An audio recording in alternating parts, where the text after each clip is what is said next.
안녕하세요. 워런 버핏처럼 매일 신문을 박찬모와 함께 읽으면서 투자의 고수가 됩시다. 웜의 신박 오늘 12월 18일 수요일 순서입니다. 네, 저희 웜의 신박의 썸네일에 제가 요 파란색 니트를 입고 있는 거를 보시고 계신데 오늘 바로 그 니트를 입고 왔습니다. 근데 좀 쭈글쭈글 하잖아요. 예, 이게 장롱에 처박혀 있어가지고 꺼내 입었더니 저희 집사람이 그거 버리려고 한 옷인데 입냐고 해서 왜 버리냐고. 근데 왜 버리려고 했는지는 알죠. 그러면서 제가 입고 가니까 그럼 오늘 방송할 때 팔 들지 말고 방송 잘 하라고 하면서 얘기한 게 바로 요것 때문입니다.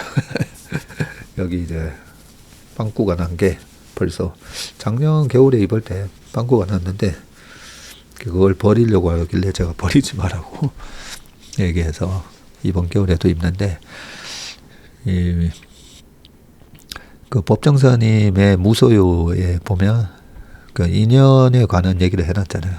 예전에 제가 그 인자가 사람 인자인 줄 알았더니 사람 인자가 아니다라고 또 댓글을 해주셔서 알게 됐는데 물건하고에도 인연이 있고 그죠. 법정사님은 그 무소유에서 시계를 잃어버리셨죠. 도둑이 들어가지고 자명종 시계를 잃어버려서 너와의 인연은 이제 여기까지인가 보다라고 생각해서 중고 가게에 갔더니 그 도둑 맞은 시계가 또 있더라 라는 거는 말씀이 계셨는데 그걸 보면서 사람하고의 인연뿐만 아니라 물건하고에도 인연이 있구나 그런 생각을 했었는데 그게 저는 그러면 왜 이 옷을 버리지 말라고 했을까라고 생각해 보니까 참 이 옷을 입고 그동안에 겨울도 또 좀 따뜻하게 보냈고요. 그래서 이 옷을 입고 웜의 신박을 오랫동안 찍다 보니까 이 옷하고의 인연이 각별한 거죠. 이 옷에 사연이 있고 여러 가지 추억도 있고 그죠. 참 이 옷 입고 한 3년 4년 동안 그동안에 코로나가 터지고 코로나 이후에도 격동의 시장을 보였고 회사를 차리고 그리고 3년 반 동안 이 어려운 시장에 그동안에 저와 함께한 약간 동지 같은 느낌? 네. 그래서 옷도 당연히 옷이 해질 수밖에 없잖아요. 근데 해졌을 때 옷에 빵꾸가 났네 이렇게 확 버리기에는 너무나 저와 함께한 이 전후 저와 함께한 이 전후회가 느껴지는 옷이라서 이 왼쪽에도 빵꾸가 날 때까지 입어야 되겠다라고 생각을 했는데 왼쪽에 팔에 보니까 이렇게 좀 묻어가지고 빨아도 좀 잘 안 지워지는 것도 있긴 한데 그렇습니다. 그러다 보니까 여기 댓글에도 이렇게 써놓으셨더라고요. 댓글 보니까 전무님 옛날에 코로나 때는 참 미남이셨는데 라고 해주셨는데 그 옛날 사진 한 번씩 핸드폰에서 이 다운 받아놨던 이 사진들도 이래 보다 보면 정말 요즘 얼굴이 참 많이 상했다는 생각도 많이 듭니다. 아침에도 이래 보다 보면 여기 이렇게 거무틱틱 하잖아요. 그죠? 빨리 가서 요즘 기술도 좋은데 이 레이저 치료도 좀 받고 해야 되는데 그래서 코로나 시국 때 참 미남이셨다고 그때 미남으로 봐주셔서 되게 감사합니다. 시간이 참 많이 흘렀네요 라고 해주셨는데 혹시 거기에 제 마음이 상할까봐 밑에 또 지금도 미남이라고 또 해주셨습니다. 고맙습니다. 그리고 우리 이 채슬리 가족 여러분들은 보면 참 엘리트 분들이 참 많다라는 생각이 많이 드는데 우리 권정환 님이 이렇게 또 댓글 남겨주셨습니다. 우리는 온화함으로 추위를 녹여야만 한다. 겨울은 사람의 두뇌를 알곡처럼 단단하게 채워준다. 사유의 격조와 견고함, 일관성을 얻는 시기다. 그래서 겨울에는 한 해의 큰 수확인 사유를 거둔다라고. 그래서 요 글을 읽으면서 엄청난 이 글 속에서 내공과 에너지가 확 느껴지는 거죠. 느껴지길래 와 이게 뭐지? 약간 그랬더니 이게 1854년 1월 30 월든이라는. 그래서 요 문구를 찾아봤더니 아시는 분은 아마 많이 아실 것 같고요. 요 크게 해야 보이겠네요. 책이죠. 요 책. 요게 네, 월든 시민 불복종이라고 되어 있고요. 여러 가지 이 블로그에도 많이 남겨놓으신 분들이 있더라고요. 겨울은 아무 목적 없이 나에게 온 것이 아니다라고 하면서 이 헨리 데이비드 소로의 글, 좀 전에 보셨던 그 책, 매일 읽는 헨리 데이비드의 소로라고 해서 요 책이더라고요 보니까. 네. 여기서 나오는 문구 중에 하나인데 이 서평을 이래 쭉 읽다 보니까요, 이분이 대단한 분이셨구나. 계절이 흘러가는 대로 살아라. 봄과 함께 초록으로 자라고 가을과 함께 황금빛으로 익어라. 소로처럼 계절 속에서 아름다운 1년을 사는 법. 법정선임, 그리고 톨스토이, 간디, 마틴 루터 킹 등 전 세계 수많은 사상가들에게 영향을 준 소로. 그의 사상은 왜 오늘날까지 우리를 이렇게 매혹하는가라고 되어 있고요. 1817년 미국 매사추세츠 콩코드에서 태어나셨더라고요. 이분이 헨리 데이비드 소로. 1837년에 하버드 대학을 졸업한 후 고향에서 잠시 교사로 일을 하셨다고 합니다. 네. 그리고 뒤에 블라블라 돼 있는데 자연과 더불어 사는 삶을 중요하게 여긴 소로는 1845년에 이 월든 호숫가에 오두막집을 짓고 2년 2개월 동안 간소한 생활을 영위를 했고 밭을 일구고 자연을 관찰하고 진리를 사색하고 자급자족하는 삶을 직접 실천을 했고요. 그는 이 경험을 바탕으로 세계 문학사상 그 유래를 찾아보기 힘든 특이한 책이라고 불리는 이 월든을 썼다고 합니다.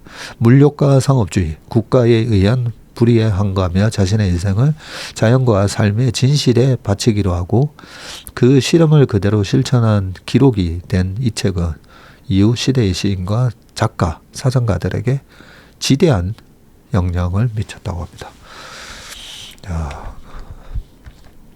그래서 이 책 사서 한번 읽어봐야 되겠다는 생각이 들었습니다.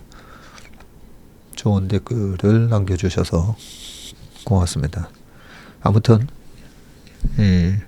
소로의 얘기는 겨울은 사람의 두뇌를 알곡처럼 단단하게 채워주고 겨울에는 한 해의 큰 수확인 사유를 거둔다. 참, 많은 생각을 하게 만드는 문구인 것 같습니다. 자, 그리고요. 네, 오늘은 기사로 좀 빨리 넘어가 보도록 하겠습니다. 너무 무거운 굵직굵직한 기사가 너무 많습니다. 테슬라 얘기도 해야 되고요. 두 번째는 우리나라 화학이 있잖아요. 우리나라 화학에 대한 아주 좋은 리포트 형식의 그런 특집 기사들이 쭉 있습니다. 요거 하나 쭉 보면 우리나라 화학뿐만 아니라 앞으로 이 커머디티화 된다라고 하는 그런 제품들은 어떤 경로를 겪으면서 이 라이프 사이클상, 이 프로덕트 라이프 사이클이라고 하잖아요. 제품 수명 주기에서 고성장기를 거치는 게 있고 나중에 이제 성숙기 들어가서 쇠퇴기로 들어가게 되는데 좋은 공부가 되는 기사가 있고요. 그리고 마지막 기사에는 5조 몰린 커브드 콜 ETF 똑똑하게 고려하며 우리나라 투자자분들이 또 가장 많이 산 ETF 중에 하나가 이 커브드 콜이더라고요. 예전에 커브드 콜에 대해서 한번 설명을 드렸었죠. 설명을 드렸는데 5조나 몰렸다고 하니까 많은 분들이 사셨으니까 내가 투자한 상품에 대해서 정확하게 알고 계셔야 되잖아요. 그래서 요 커버드 콜 기사까지 읽어보도록 하겠습니다. 자, 그러면 첫 번째 기사, 세금 109조 원 머스크의 스톡 옵션 딜레마, 서학개미도 불똥이라고 되어 있거든요.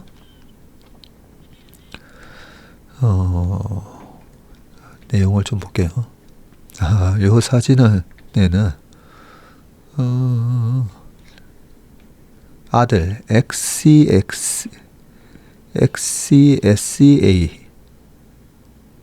네. 예전에 아들 이름 뭐 좀 이상하게 하나 지었던 걸로 기억하는데 아들 XCA 12 네. 를 목말 태우고 의회장으로 이동하고 있다고 합니다.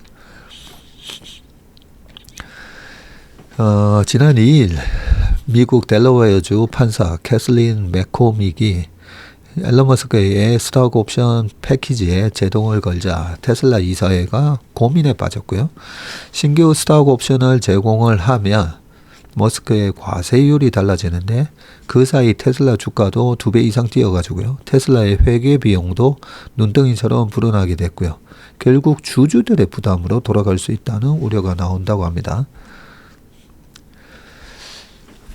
자, 테슬라 이사회가 델러웨어 대법원에 언제 결론이 날지 모를 상고를 제기할지 아니면 머스크에게 새로운 스톡 옵션을 지급할지 이 딜레마에 빠졌는데 테슬라가 2018년 머스크에게 부여한 스톡 옵션과 비슷한 조건으로 새 패키지를 제공할 경우에는 500억 달러 이상의 기업 회계 비용이 발생할 수가 있고요.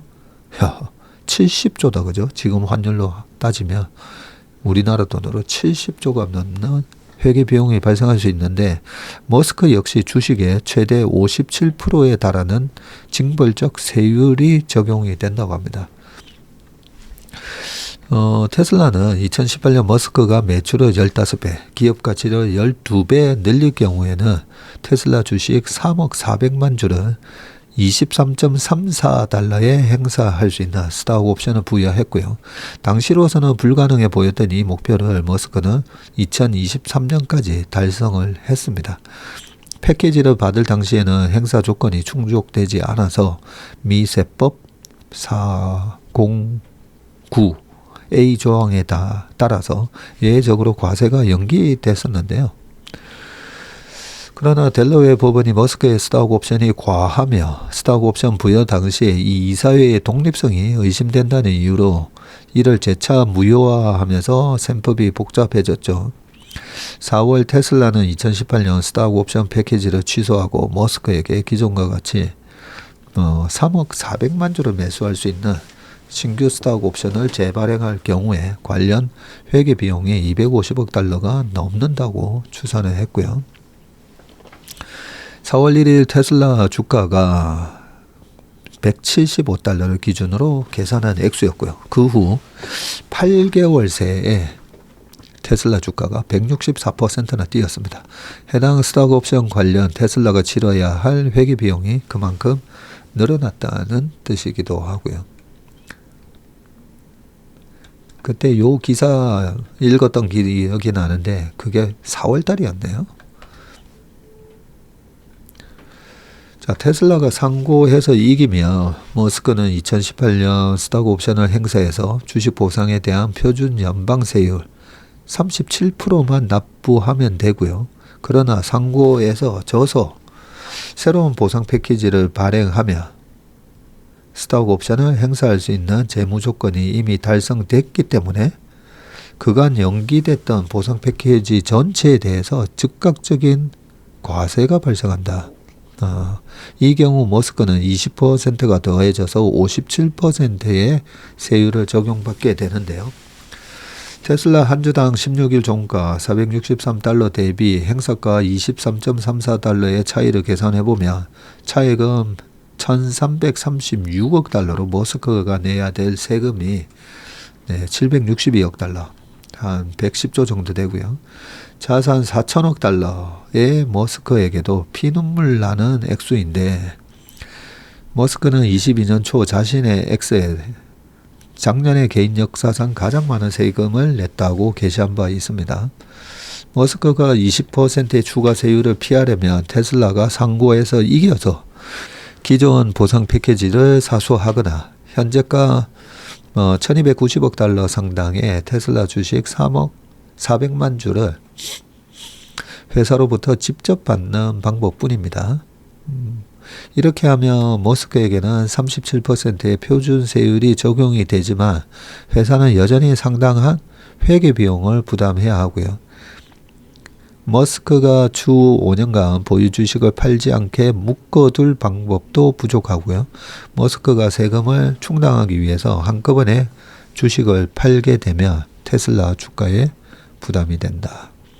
법무법인 리차드 레이턴 핑거의 루돌프 코 변호사는 머스크의 개인 소득세율이 높아지면 그 비용을 상쇄하기 위해서 더 큰 규모의 패키지를 받을 가능성이 있다면서 머스크가 원하는 숫자가 있고 세금을 내고 있다면 그것은 결국 주주들에게 전가된다고 말을 했습니다. 이런 이슈가 있네요. 지난번 그 테슬라 주가가 빠졌을 때 한 100불까지 빠질 때 한번 그때 상상이 아니라 그 리마인드를 좀 해보시면 당시에 22년도에 페드의 고금리 정책 때문에 모든 주식이 빠지기는 했었지만 나중에 S&P 500이 10월 달에 저점을 찍고 11월, 12월에 반등이 들어옴에도 불구하고 테슬라 주가는 더 빠지죠. 그때 이 트위터 인수 관련해서 머스크가 생각했던 대로 안 됐죠. 그러면서 트위터를 인수하기 위해서 어쩔 수 없이 테슬라 주식을 또 팔아야 되는 그런 상황이 발생을 했었고, 모든 수급은 모든 재료에 우선한다라고 제가 늘 말씀드리지 않습니까? 그죠? 그래서 그때 수급이 꼬이면서 시장은 바닥을 쳤는데 테슬라 주가가 그러고 나서 한 3개월 더 빠졌습니다. 그죠? 그래서 지금 테슬라 저도 되게 좋게 보고 이 주식은 그냥 29년까지 그냥 저는 이제 들고 가면 된다라고는 생각하는데 분명히 이제 과한 영역으로 들어가고는 있거든요. 지금 보면 그 빌 게이츠의 숏 포지션이 얼마의 숏을 때렸는지 모르겠지만 만약에 300불에 때렸으면 600불 가면 그 때려온 금액의 2배가 되니까 그 공매도 때린 거에서 손실이 100% 다 날아가는 거잖아요. 그리고 300불이 600불이 됐는데 거기서는 600불에서 50%만 주가가 올라가도 그 공매도 때린 그 금액만큼 또 터지게 됩니다. 그래서 공매도는 올라가면 올라갈수록 이게 주식 사서 떨어지는 것보다 훨씬 더 공포스러워요. 네, 그리고 불리하고요. 그래서 공매도는 숏셀링이라고 하는데요. 그 웬만하면 하지 마시라고 저도 늘 말씀드리기는 하는데, 그래서 작년 2차 전지 7월 달에 그 숏 스퀴즈 나오면서 오버슈팅 나오듯이 그런 모습이 한번 연출될 것 같기도 하긴 한데요. 그렇게 되면 단기적인 거를 수급에 의한 오버슈팅이 있으면 또 반드시 또 그만큼 다시 빠집니다. 항상 이제 제자리 다시 또 찾아왔다가 기업 가치의 속도에 맞게끔 또 다시 이제 올라가게 되는데, 요 부분이 하나의 이 변수가 되긴 하겠는데, 일단은 상고를 하겠죠. 상고를 해서 이기는 게 머스크한테도 유리하니까요. 그래서 델라웨어 법원에서는 그때 이사회에 너 뭐 친척도 있었고 이게 공정한 스탁 옵션 부여가 아니었다 라고 지금 얘기를 하는 거에 상고였기 때문에 그게 아니다라고 상고를 해서 이기면 되는데, 그죠? 그러지 않을 경우에는 머스크한테 회사가 혹시 앨런 머스크가 삐져가지고 이거 못 받게 됐어 하면 삐져서 그러면 나 테슬라 위해서 일 안 해. 스페이스X 난 더 신경 쓸게. 이럴까봐.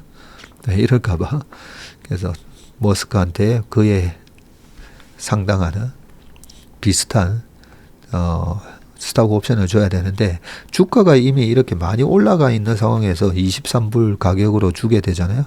그러면 그게 증여가 되거든요. 우리나라에서도 이렇게 주게 되면 처음에 스탁 옵션을 줄 때는 회사가 잘 되면 받아가는 거잖아요. 근데 그게 아니라 지금 현재가 대비해서 훨씬 싼 가격으로 주식을 장외에서 매매한다든지 이러면 그게 다 증여가 됩니다. 그런 저런 이유 때문에 훨씬 많은 또 세금을 내야 되는 문제가 있고, 이 부분이 일단은 회사에서 상고 요 판결이 어떻게 되는지, 상고를 했는지, 그리고 했다면 이 판결은 또 언제 나오는지, 그걸 좀 확인은 해봐야 될 것 같습니다. 혹시 아시는 분들은 또 댓글 남겨주시기 바라겠습니다. 자, 그 다음 기사로 넘어가겠습니다. 자, 중국 찍어내기에 K화학 10조 원 날려 구조조정 미룰 수 없다라고 돼 있는데, 위기의 K화학, 요 편집자주의 요 문구가 핵심 포인트고요. 석유화학의 이제 사이클이 사라졌다. 3, 5년 만에 한 번씩 오던 이 호황은 이제 기대하기 어렵다. 중국 중동발 요 과잉 공급 때문이고요. 하지만 석유화학은 반도체, 자동차, 건설, 유통 등 전 산업 분야의 근간으로 대한민국이 포기할 수 없는 분야이고요.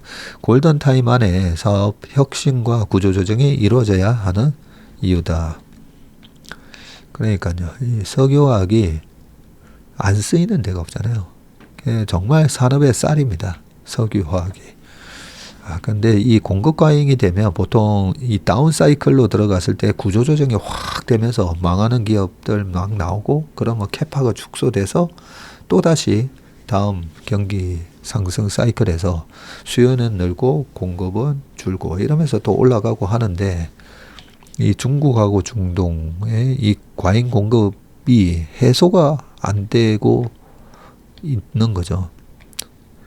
죽어 나가는 곳이 어디가 되냐면, 결국은 중국 중동은 워낙 원가 경쟁력이 있다 보니까 이 원가 경쟁력이 없는 기업들이 힘들어지는 거죠.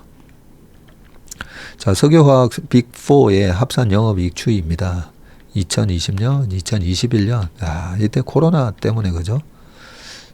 엄청난 특수가 있었던 거죠. 이렇게 특수가 있게 되면 반드시 요 물량만큼 나중에 다 까먹게 돼 있더라고요. 지나고 보면 까먹게 돼 있습니다. 한 6조 더 나왔었다, 그죠? 20년에 비해서 6조 더 나왔으니까 1조, 여기 한 3조씩 나왔어야 되는데, 지금 이렇게 나오고 있고요. 3년 만에 영업이익 10조 원이 증발했다. 이때는 너무 과했던 거고요.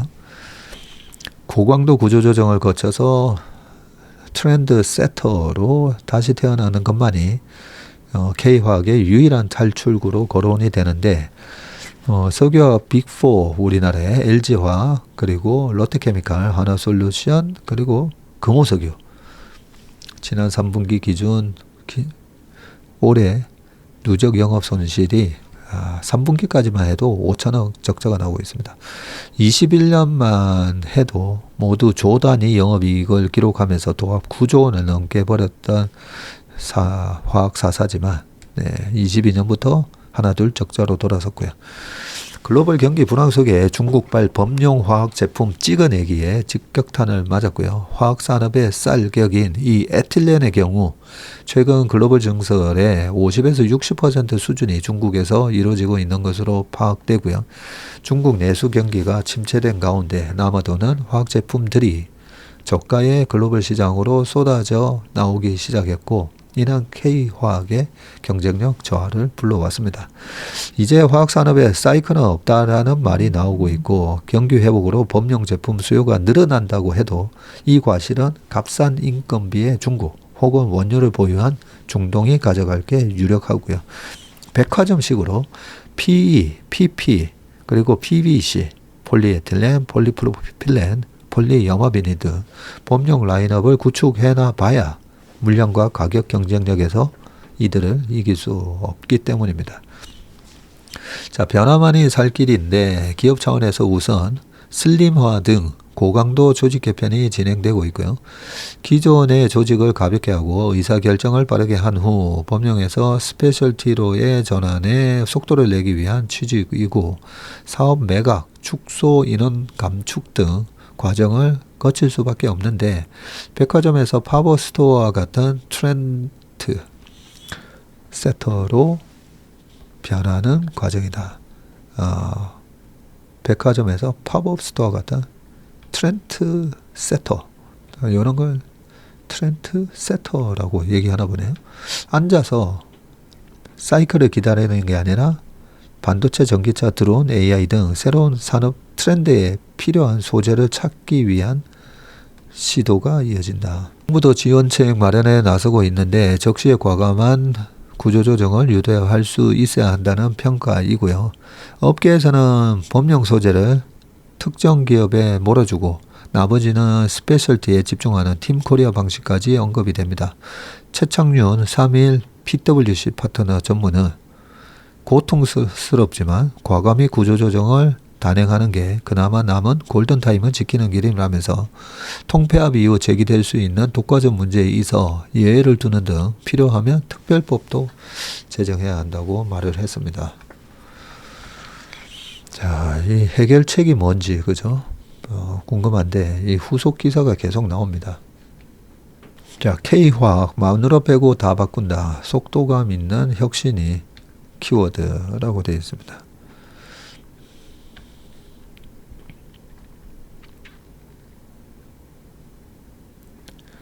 석유화학 기업의 영업이익도 이렇게 비교를 해놨네요.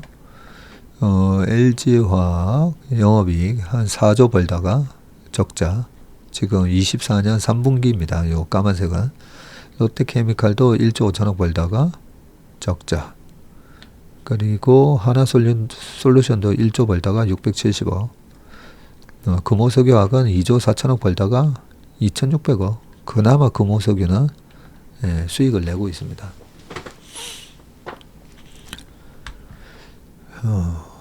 근데 LG석유화학은 4조가 벌었다가 이번에 적자가 그렇게 심하지는 않네요. 보니까 이 제품 믹스에 있어서 약간 차이가 있는 것 같습니다.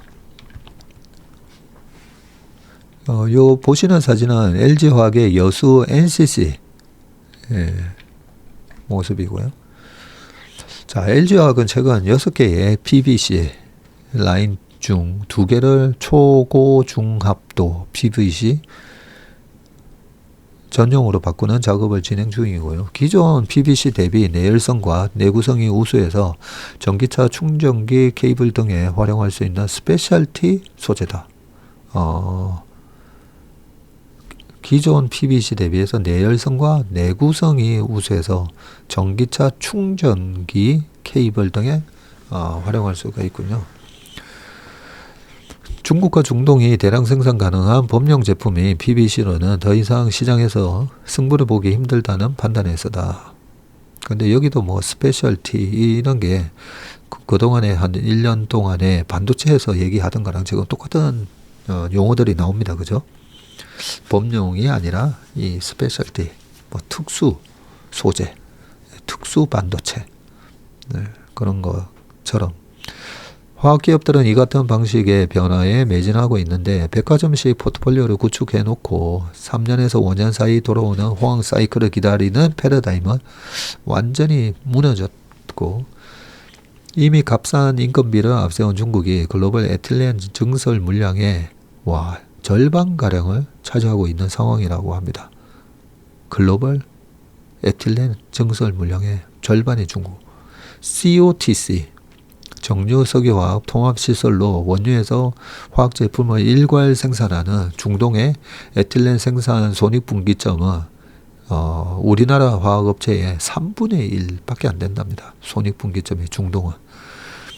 화학업계 관계자들은 이제는 트렌드 세터가 돼야 할 때라고 입을 모으고요. 중국과 중동이 따라올 수 없는 빠른 속도로 반도체, 전기차, 드론 등 미래 혁신 산업에 적용 가능한 스페셜티 제품을 찾아내고 개발하는 것 외에는 답이 없다는 것이다. 신학철 LG화학 부회장님이 지난 10월 화학산업의 날에서 주도적으로 속도감 있는 변화와 혁신을 이끌어내야 한다고 밝힌 것과 일맥상통하고요. K화학은 스페셜티로의 전환에 시동을 걸었는데 LG화학은 ABS 부문에서 선제적 대응을 하며 글로벌 점유율 1위에 올랐고요.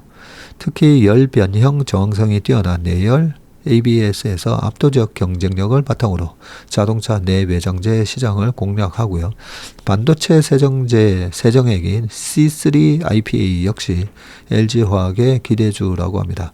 롯데케미칼은 고강성 난연 PP를 개발하는 것에 성공했고, 화재 변수가 있는 전기차 배터리용 소재로 각광을 받는다고 합니다. 자, 우리가 살 길은 여기다, 그죠? 네. 각 회사마다 이 스페셜티가 있어야 됩니다. 하나솔루션은 고속 성장하는 글로벌 전력 케이블 시장 공략을 위해서 EHV 초고압과 고압급 반도전 컴파운드 생산 능력을 1만 톤 규모로 확대를 했고요. 금호석유화학은 SSBR 고기능 합성 고무에서 수익을 창출하는 중인데 주로 전기차 타이어 등에 적용이 된다고 합니다. 내마모성, 안정성, 연비를 향상시켜 줄 수 있는 스페셜티이고요.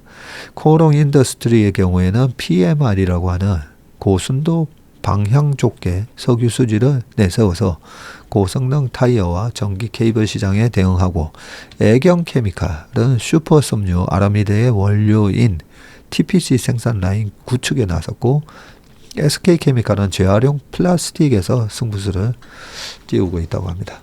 바뀐 시장 상황에 대응해야 하기에 조직 인적 개편도 불가피한데 이미 올 들어서 롯데케미나 하나솔루션, SK지오센트릭 등의 CEO가 교체가 됐고요. 롯데화학군의 경우 총 13명의 CEO 중 10명이 바뀌었고 약 30%에 달하는 임원들이 퇴임했다고 합니다. LG화학은 여수의 NCC 2공장을 쿠웨이트 석유공사에 매각하고 이 JV를 설립하는 방안을 추진하고 있고요. 금호석화는 올해 초 중국 기업과 합작 락텍스 공장 지분 50%를 전량 팔아버렸다고 합니다.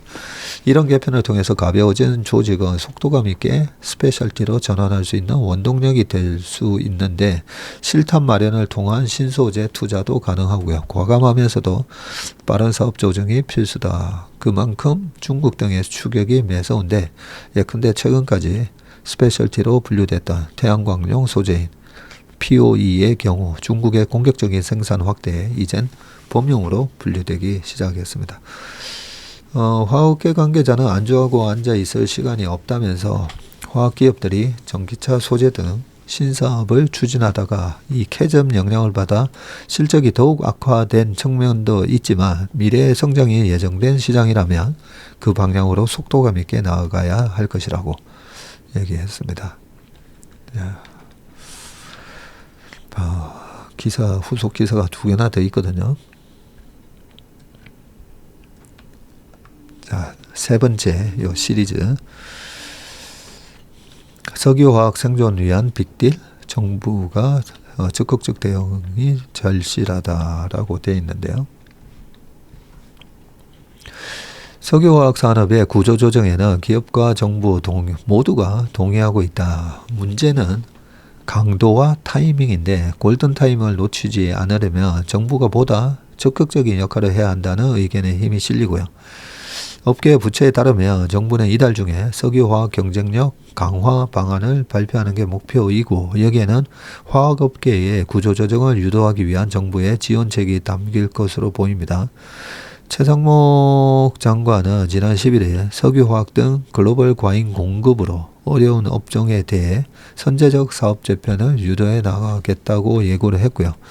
정부는 자율적인 구조조정을 끌어낸다는 구상인데 기업 활력법을 강화해서 구조조정에 대한 세제 혜택을 확대하는 방안이 우선 거론됩니다. 이외에 저리의 정책 금융 지원과 원재료 관세 인하, 연구개발비 지원 등이 담길 게 유력하고 더 과감한 조치가 필요하다는 목소리가 적지 않은데요. 중국 중동발 저가 범용 제품 러시는 기업의 자발적 노력만으로 돌파구를 찾기 힘든 변수이기 때문이죠. 정부 주도의 강력한 구조조정이 반드시 동반돼야 한다는 지적이 나오는 이유다. 자, 업계에서는 주목하는 게 일본의 선례인데 하긴 일본도 화학 강국이었으니까요. K화학의 추격에 밀리던 일본은 합병, 설비 폐쇄, 용도 전환 등 구조조정으로 위기를 돌파했고요. 1지역당 1사만 남긴다는 원칙을 세우고 기업 간 통폐합을 추진을 했고요. 이 과정에서 일본 정부는 특정산업 구조 개선 임시조치법을 시행해서 공동투자, 공동판매 회사 설립, 과잉설비 처리 등을 지원했다고 합니다. 이와 유사한 팀 코리아 해법도 나왔는데 최근 3일 PwC는 빅딜을 통해서 국내 범용 제품 생산 기업을 하나에서 두 곳으로 만들고요. 와. 나머지 기업들은 이 스페셜티 생산 기업으로 특화하는 것을 골자로 한 구조조정안을 제안했네요. 현재 국내 NCC는 울산에 2개가 있고 여수와 대산에 각각 4개가 있는데 이를 통폐합해서 가동률을 올리고 생산성을 높이자는 것이다. 구조조정을 거쳐서 범용 제품을 생산하기로 한 기업에 대한 시장의 독점적 위치를 인정해줘야 가능한 방안이고요. 정부가 독점 규제, 공정거래에 관한 법률을 완화해야 하는 숙제가 있고 화학업계는 사업 재편을 위해 이 법을 유예하는 것을 줄곧 요청해 왔으나 정부는 일단 난색을 표하고 있다고 합니다. 일본의 경우 화학산업에 한해서 공정거래법 적용을 한시적으로 유예해서 구조조정을 뒷받침해 줬었군요. 정부는 독점 문제 해결을 풀 수 있는 다른 방식을 검토하고 있는 것으로 알려졌습니다.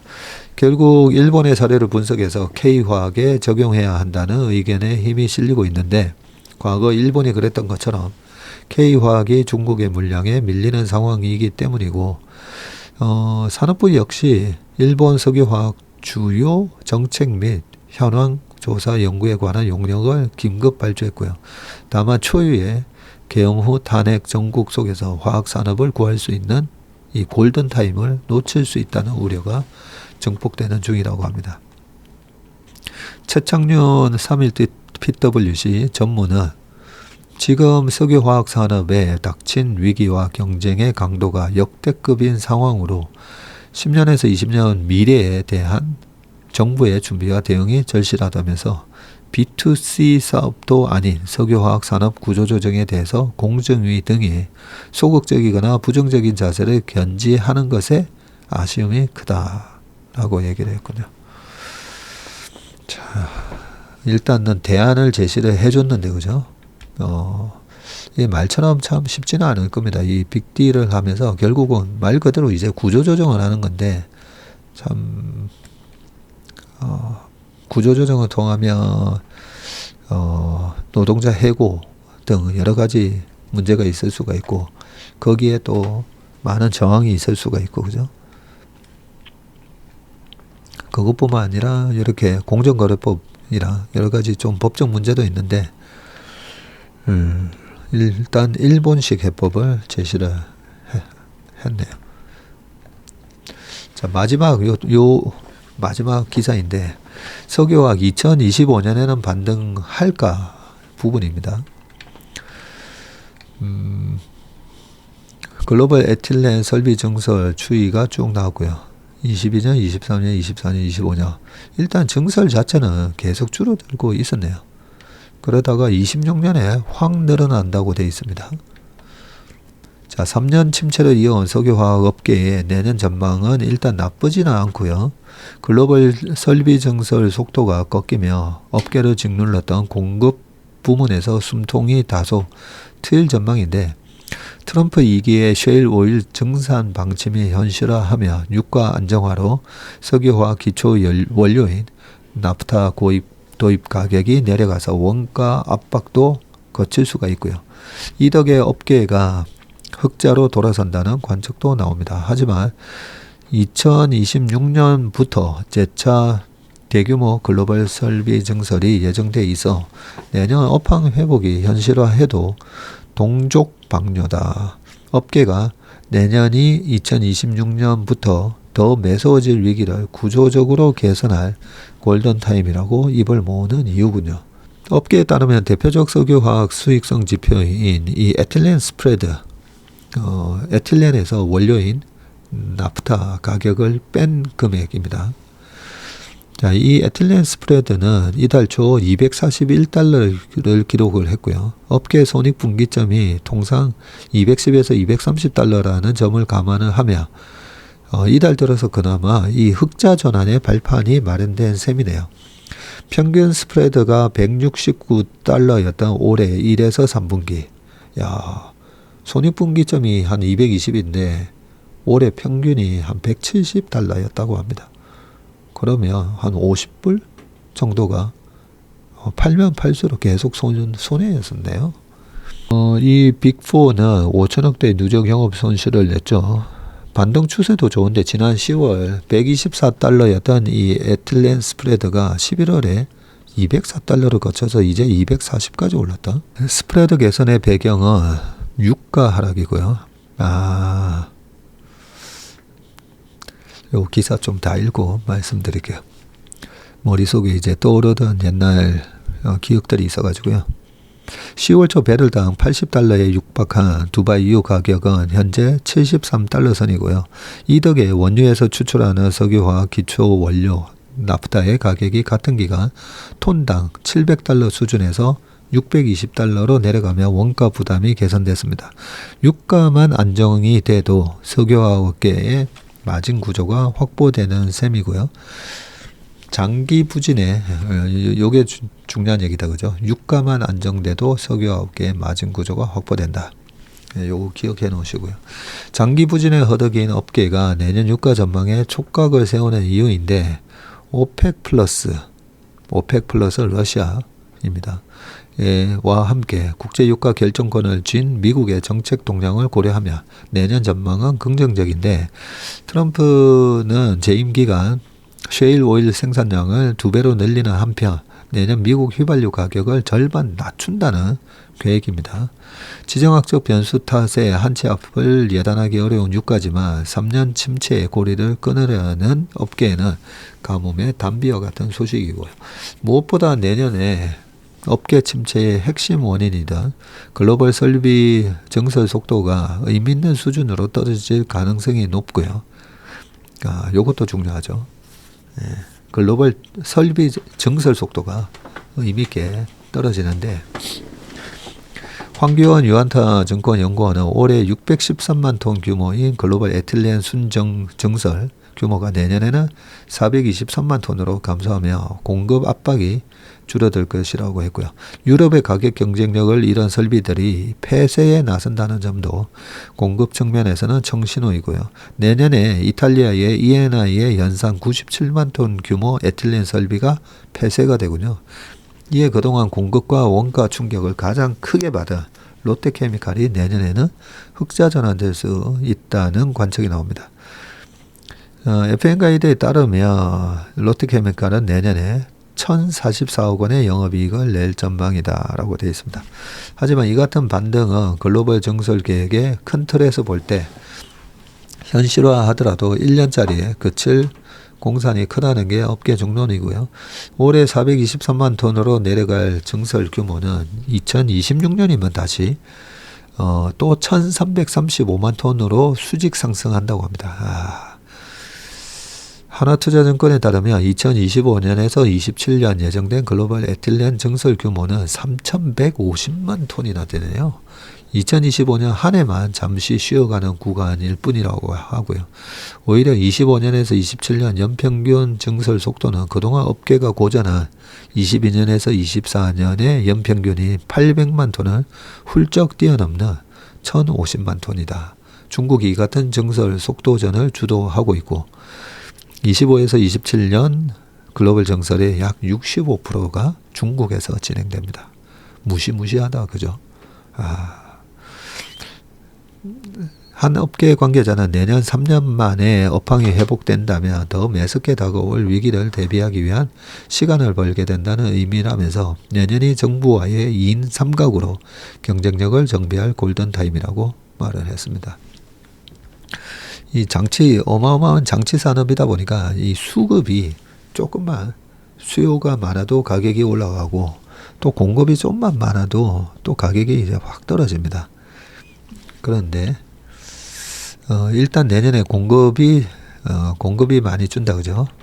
증설 물량이 많이 줄어들긴 한데 또 하나가 유가 부분이잖아요. 2015년도가 보면 최근처럼 반도체가 나쁘지는 않는데 주가가 그동안에 13, 14, 14년, 15년 미리 좋아질 거 반영해서 그때도 이제 하이닉스가 13, 14, 15년도 올라갔었다 했잖아요. 반면에 전자는 좀 안 좋았고.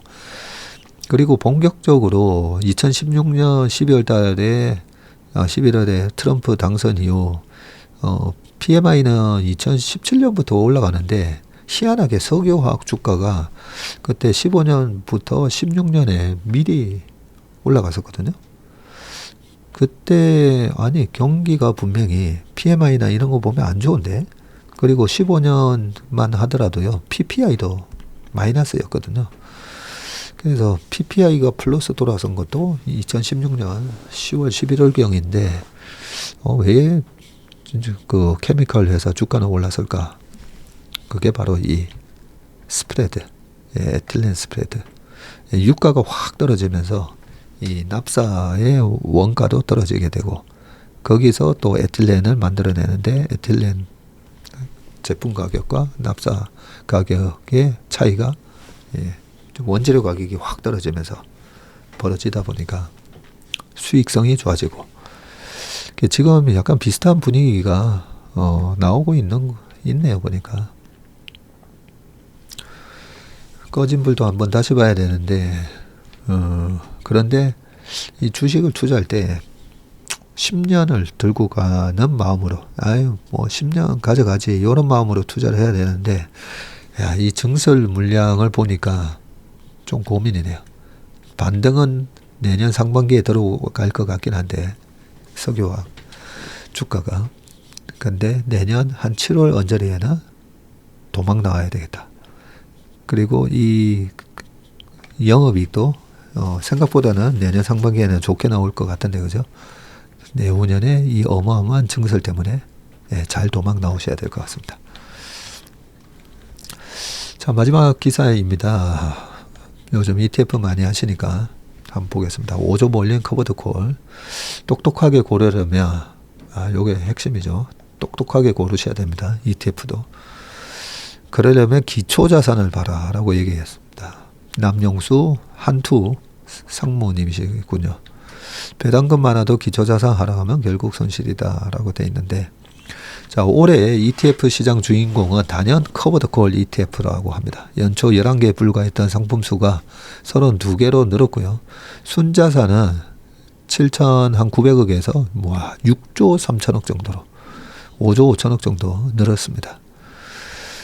제2의 소득을 만들려는 이 수요가 높아지면서 월배당 ETF에 대한 관심이 높아졌죠.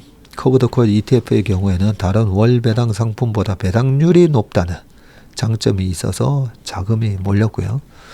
커버드콜 ETF는 기초자산을 매수하고 그 기초자산을 특정 가격에 살 수 있는 권리를 매도하는 상품입니다. 말 그대로 저번에 말씀드렸죠. 예, S&P 500 올라가는 거에 대한 올라가는 포지션을 매수를 하고, 그러면 S&P 500 스파이를 매수를 하고, 근데 스파이를 살 수 있는 특정 가격에 살 수 있는 콜 옵션을 오히려 매도를 해버리는 겁니다. 매도를 하게 되면 주가가 계속 올라가면 이 콜 옵션에서 손실이 나게 돼 있잖아요.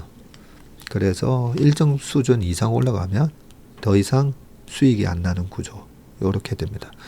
근데 콜을 매수 포지션보다 더 많이 때리잖아요. 많이 때리면 어느 순간 더 올라가면 콜에서의 손실이 스파이의 매수 포지션보다 더 이익보다 더 커지면서 이렇게 꺾어질 수도 있습니다.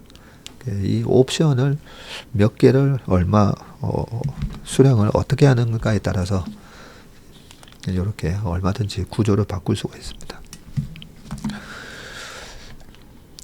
자, 콜옵션을 통해 얻은 프리미엄 수익은 이 배당금으로 사용이 됩니다. 이처럼 기초자산이 주는 배당 외에도 추가로 배당을 하기 때문에 다른 배당 상품보다 배당률이 높다. 그러고 보니까 저희 퇴직연금 ETF에도 제가 한 달 전인가 나스닥 이 커버드 콜을 넣어놨어요. 나스닥 커버드 콜은 시장은 계속 올라가긴 갈 건데 속도가 막 이 지금 금리가 4.2, 4.3 이러는 와중에 미국 시장이 종목별로는 그렇게 올라가는데 나스닥이 아주 강하게 올라가지는 못할 것 같다 생각해서 제가 커버드 콜 ETF를 넣어놨는데 수익이 한두 달밖에 안 됐는데 뭐 7%인가 뭐 그렇게 나긴 했더라고요. 그래서 이 커버드 콜은 지수가 강하게 내년에 30% 올라갈 것 같은데, 예, 그러면 커버드 콜 안 하는 게 낫습니다. 안 하는 게 낫는데 약간 이렇게 왔다 갔다 하면서 완만하게 올라갈 때 커버드 콜을 씌우면 그냥 이 매수 포지션보다 콜 옵션 매도를 함으로써 복권을 파는 거라 했잖아요. 그 복권 수익이 매달 들어오기 때문에 추가적인 배당이 가능합니다. 자, 여기까지 하고 밑에 좀 더 읽어볼게요. 실제로 한투가 운영하는 이 ETF가 에이스 빅테크 7 그리고 데일리 타겟 커버드 콜이 있고, 에이스 미국 500 데일리 타겟 커버드 콜, 에이스 미국 반도체 데일리 타겟 커버드 콜 뭐 등등 이렇게 있는데 배당률이 1, 2, 3위를 차지했군요. 누적 배당금은 뭐 얼마였다 이렇게 돼 있고, 남상무는 국내 증시가 불안하고 경기 침체 등이 일어나면서 안정적으로 매달 수익을 얻으려는 투자 심리가 확대됐고, 여기에 다양한 기초자산으로 만든 커버드콜 ETF가 나오고 단점을 보완하는 여러 전략이 나오면서 인기가 더 좋아졌다고 합니다. 자, 국내에 상장된 이 커버드콜 ETF의 기초자산이 뭔지 중요합니다. 자, S&P 500부터 빅테크 기업, 그리고 미국 국채, 그리고 코스피 등 다양하고요. 커버드콜 ETF를 고를 때 가장 중요한 것은 결국 기초자산입니다. 커버드콜 ETF의 수익률은 기초자산 수익률에 의해서 대부분이 결정이 되고, 배당금이 아무리 높아도 기초자산이 하락하면 커버드콜 ETF 역시 손실이 발생하게 되어 있습니다. 이어 지수 우상향을 위해서는 미래 성장성이 높은 기초자산을 선택해야 하고, AI 시장이 더 커지면서 빅테크 기업이 수혜를 입을 것이라고 판단해서 커버드콜 ETF 2종의 기초자산은 빅테크로 집중을 했다 뭐 되어 있습니다. 에이스 미국 빅테크 7 플러스 데일리 타겟 커버드콜의 출시 이후 지난 13일까지 누적 수익률은 29.24%를 기록을 했다고 하고요. 그런데 이게 출시를 언제 했는지 출시 일자를 알려줘야 되는데, 그죠? 네, 출시한 지 3년 됐는데 이런 건지. 같은 기간 에이스 미국 500 데일리 커버드콜은 수익률은 12.7, 5.6 뭐 이렇게 나왔다고 합니다. 커버드콜 ETF에 투자할 때 또 살펴봐야 하는 것이 투자 전략인데, 커버드콜 ETF는 이미 기초자산을 특정 가격에 살 수 있는 권리를 팔아버렸기 때문에 주가가 그 이상 올라가도 수익을 온전히 누릴 수는 없다는 단점이고, 이를 전략을 통해 보완할 수 있다라고 했고요.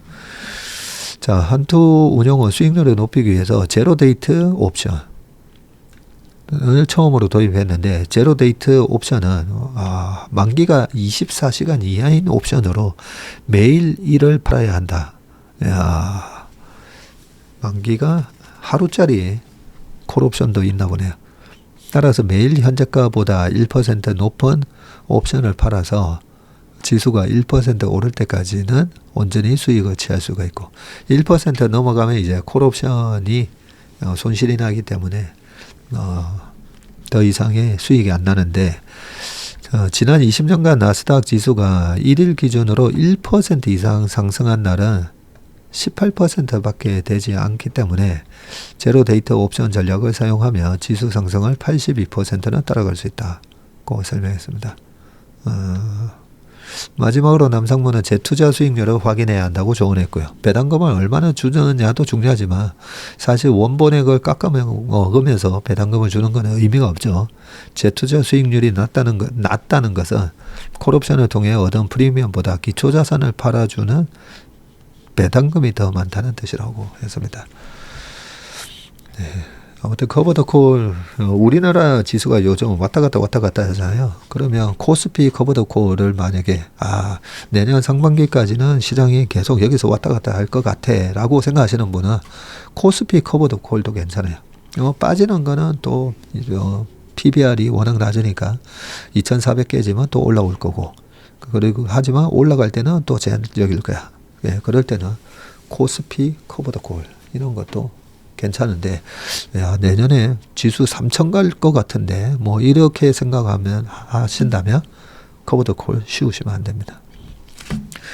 네, 오늘 마지막에는 커버 더 콜 관련된 ETF도 설명을 드렸습니다. 네, 오늘 하루도 행복하고 건강한 하루 되시길 바라겠습니다. 고맙습니다.